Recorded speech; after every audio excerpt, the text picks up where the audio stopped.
July 8th, 2014, Varna Airport, Bulgaria. Mid-morning, no crowd, just quiet terminal chatter and wheels dragging over tile. Lars walks through the main corridor, looks like any other traveler. Backpack, black shirt, nothing out of place. Then something shifts. You see it in his posture. He stiffens, look toward the door, and then he just runs. Bolts out the exit, like something's chasing him. But there's no one behind him. He runs across the parking lot, into the trees, and he never comes back. That footage, it's the last anyone ever saw of Lars Mittank. They call it Europe's most disturbing disappearance. I don't disagree, but that's not why it's stuck with me. Some cases, you just forget them. The details fade, faces blur, but not this one. Lars Joachim Mittank. I am 28 years old, born in Itzehoe, northern Germany. No priors, no known disorders, just a kid who liked football and didn't make a lot of noise. He worked at a power plant, lived a quiet life, and then one summer, he simply unraveled. June 30th, 2014. He flies to Bulgaria with 5 of his friends. Golden Sands, the kind of place where beer's cheap and nobody asks questions. A football fan's holiday, that's all it was. They partied, watched matches, nothing special until July 6th. That night there's a fight outside a McDonald's of all places. Locals say it was football-related, some rivalry. Werder Bremen versus Bayern Munich. Lars got punched, hard enough to damage his eardrum. The next morning, he sees a doctor. The doctor told him not to fly.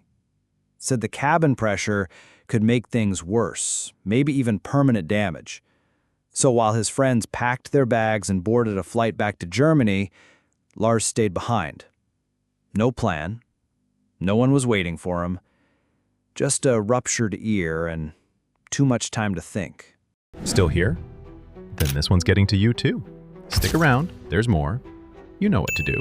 That's when the cracks begin to show. He checks into a cheap motel. Hotel color. Windowless rooms, fluorescent lights that buzz. I've stayed in places like that. They make you feel like time's not moving. I pulled his phone records. At 11:19 p.m., he calls his mother. It wasn't a long call, but it said everything. I called her a few days later. She picked up on the first ring, like she hadn't stopped holding the phone. Can you tell me what he said that night? He whispered. That's what I remember. He said, "Mom, something's wrong. They're following me. Don't cancel my card." I asked him who. He didn't answer. Just said, "I can't talk. I'll call you tomorrow." Then he hung up. Later that night, Lars was seen pacing the hotel lobby. Security footage shows him going in and out of the elevator, never settling, just moving, like something was crawling under his skin. The night clerk said he looked agitated, kept glancing toward the front door, breathing shallow, muttering to himself. Sometime after midnight, he left. I took only his phone, left his bag behind, didn't come back until the next morning. We logged it as an 18-hour gap. 18 hours with no record of where he went or what he did. I've worked enough of these to know it's the missing time that always matters most. July 8th, morning. Lars checks out of Hotel Color with nothing but his backpack. He hails the taxi and heads to Varna Airport. 20 minutes, mostly quiet. The driver said he looked tired, jumpy, didn't say much. At 9 a.m., he walks into the terminal. Security cameras catch him moving normally. No panic, no rush. He checks in, heads to the airport medical office for a final clearance to fly. It should have been routine, just another traveler getting the green light to go home, but that's not how it went. Something spooked him inside that building, and from that moment on, nothing about this case made sense again. Surveillance cameras picked him up as he left the clinic. He cuts through the terminal, then past the front doors, Walks at first, then run. Crosses the parking lot, jumps the fence near the construction zone, and vanishes into the woods beyond it. He left everything behind. His phone, his passport, wallet, even his suitcase. It's like he stepped out of his own life and didn't plan to return. And just like that, he was gone. Security called it within minutes. Local police were dispatched. The area around the airport was locked down. They searched the woods, the ravine, the construction lots. Dogs were brought in, helicopters overhead. Every footprint, every trail. Nothing turned up. No torn clothing, no blood, no phone signal. Not even a broken branch to suggest where he went. It was as if the earth swallowed him whole. His mother flew in the next day. She came straight to the station, still wearing the clothes from the flight. Sat across from me like she hadn't slept, eyes red, voice calm, but you could feel the weight behind it. We went through the paperwork. I asked questions, she answered. Then she pulled some photos from her purse. One of Lars as a kid, another taken just a few days before the trip. She handed over a photocopy of his passport, rubbed the edge with her thumb like it meant something more than paper, said, "It's the only piece of him I still have." She didn't cry, not then, but she kept asking me the same question. Did he look scared in the video? I didn't sugarcoat it. He looked terrified. Over time, the case pulled in a mess of theories, but 4 of them kept coming back around. The first was medical. After the ear injury, doctors prescribed Lars a common antibiotic, cefuroxime.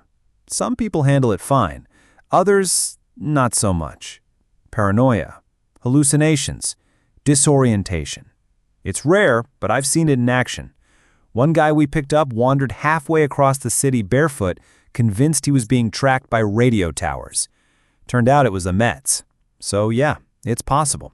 Lars might have been having a reaction, and no one around him knew it. The second theory was schizophrenia. Late 20s is the usual window for onset. Paranoia, delusions, flight behavior. Everything Lars did in that hotel, the pacing, the whispering, the fear, it all lines up. But when I talked to his mother, she said there was no history in the family, no signs growing up. Nothing strange happened before that trip. And still, that doesn't rule it out. Mental illness doesn't wait for a warning. Sometimes it shows up quietly, then swallows a person whole. The third theory was darker.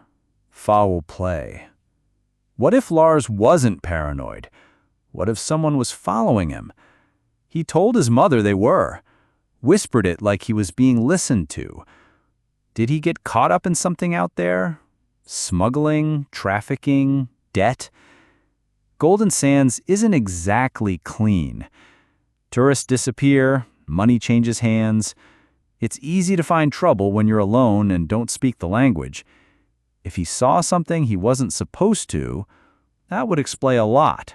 The fourth theory is the one I hear from armchair detectives the most, that Lars ran away on purpose, started a new life.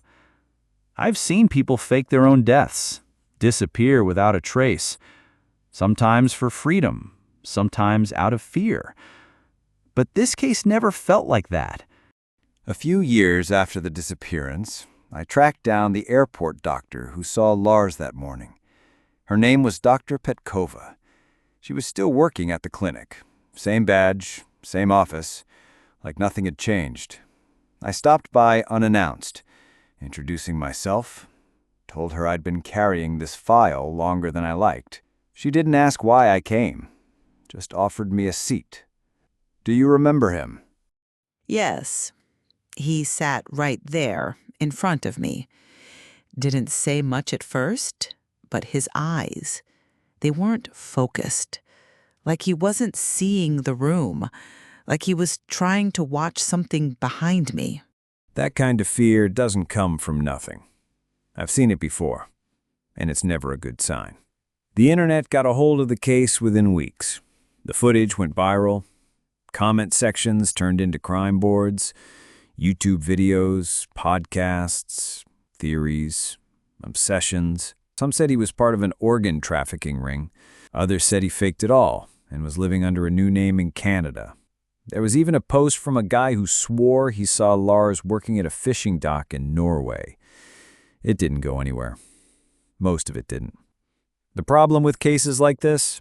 People want a clean answer, but what they usually get is noise. Hotel color had changed since 2014. They'd repainted the walls, ripped out the old lobby furniture, upgraded the cameras, but some things hadn't changed. Anita, the night receptionist on duty when Lars stayed there, still worked the desk. I called ahead and asked if she'd talk. She agreed. I met her in the back courtyard behind the building. Plastic chairs, fading sun, the kind of place where you light a cigarette before talking about something you'd rather forget.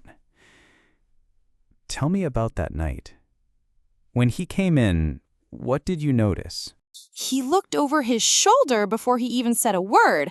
I didn't want a room with a window. Paid in cash, and after he checked in, he just kept walking back and forth, lobby to the elevator. I didn't sleep. Like he was waiting for something or someone to find him. She didn't say it out loud, but I could tell. She didn't think he made it very far. There's something about the way he ran. It stays with me. He wasn't panicking. He wasn't yelling or flailing like a man in crisis. He was moving with purpose. Like he knew exactly where the danger was and exactly how far he had to get to outrun it. People don't move like that unless something's already gone very wrong. And when you watch it back, frame by frame, you stop asking, why did he run, and start asking, what the hell did he see? I've watched that tape more times than I want to admit. Slow it down, brighten the exposure, looked for reflections in the glass, figures out of frame, anything that might explain it. But there is no one else in those frames. No sudden movement, no hand reaching toward him, just Lars, walking, then running, then gone. The silence after he disappears is louder than the sprint itself. Because it doesn't end with a scream or a camera shake, it just ends. We never found a body, never found a shoe, a blood stain, a single clue that pointed toward what happened next. That forest has been searched half a dozen times over. Nothing. And the thing is, you learn to live with open cases, but not like this. Not with one that starts in broad daylight and a public place with cameras rolling and still somehow leads nowhere. I went back to the forest once, years later. No press, no teams, just me. The parking lot was gone by then, turned into a lot for airport shuttles. But the fence, the same one Lars climbed over, still there. Same bend in the metal, same scratch marks on the post.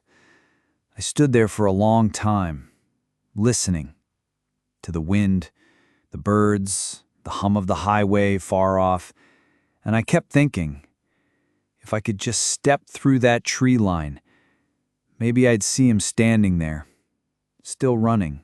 You never get used to the open ones. People think you do, but you don't. You just get quieter about them. You stop looking for resolution and start looking for the weight to shift a little so you can carry it without breaking. I've worked murders with no names, missing kids with no faces. But this one, he was right there. We watched him vanish in real time, and still we've got nothing. No voice, no last message, just the echo of footsteps across concrete and a camera that couldn't follow him into the dark. His mother still calls his number once a month, on the 8th. Says she doesn't expect him to answer. I just like to hear the voicemail. Hey, it's Lars. Leave a message. I asked her once what she says when the beep comes. She told me, I tell him we're still waiting, and that it's okay to come home, even if he doesn't remember how. That one stuck with me, because maybe that's what this really is. Not a disappearance, just someone trying to find their way back. We put a marker in the file. Unsolved. Active. Year after year. Same case number. Same 3 photos. Same last footage. And every time I open it, I expect to feel the same frustration. But I don't. Not anymore. Now it just feels like a place. A quiet place. That I keep returning to. Because part of me thinks I'll hear his footsteps coming back the other way. This was Case, the disappearance of Lars Mittank. There's no suspect, no motive, no body. Just a kid who walked into the terminal and kept running. And if there's ever a day the trees start talking, I hope I'm there to hear what they say.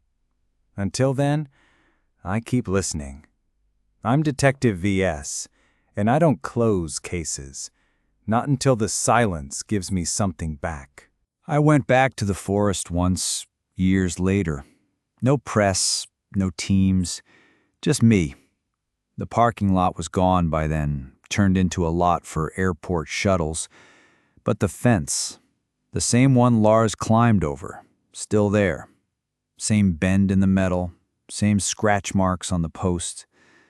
I stood there for a long time, listening to the wind, the birds, the hum of the highway far off, and I kept thinking, if I could just step through that tree line, maybe I'd see him standing there, still running. You never get used to the open ones. People think you do, but you don't. You just get quieter about them. You stop looking for resolution and start looking for the weight to shift a little so you can carry it without breaking. I've worked murders with no names, missing kids with no faces. But this one, he was right there. We watched him vanish in real time, and still we've got nothing. No voice, no last message, just the echo of footsteps across concrete and a camera that couldn't follow him into the dark. His mother still calls his number once a month, on the 8th. Says she doesn't expect him to answer. I just like to hear the voicemail. Hey, it's Lars. Leave a message. I asked her once what she says when the beep comes. She told me, I tell him we're still waiting, and that it's okay to come home, even if he doesn't remember how. That one stuck with me, because maybe that's what this really is. Not a disappearance, just someone trying to find their way back. We put a marker in the file. Unsolved. Active. Year after year. Same case number. Same 3 photos. Same last footage. And every time I open it, I expect to feel the same frustration. But I don't. Not anymore. Now it just feels like a place. A quiet place. That I keep returning to. Because part of me thinks I'll hear his footsteps coming back the other way. This was Case, the disappearance of Lars Mittank. There's no suspect, no motive, no body. Just a kid who walked into the terminal and kept running. And if there's ever a day the trees start talking, I hope I'm there to hear what they say. Until then, I keep listening. I'm Detective VS, and I don't close cases. Not until the silence gives me something back. If you want to follow more cases like this, stick around. They don't always have endings, but I promise they always leave something behind. Subscribe if you're still listening. There's more in the file cabinet.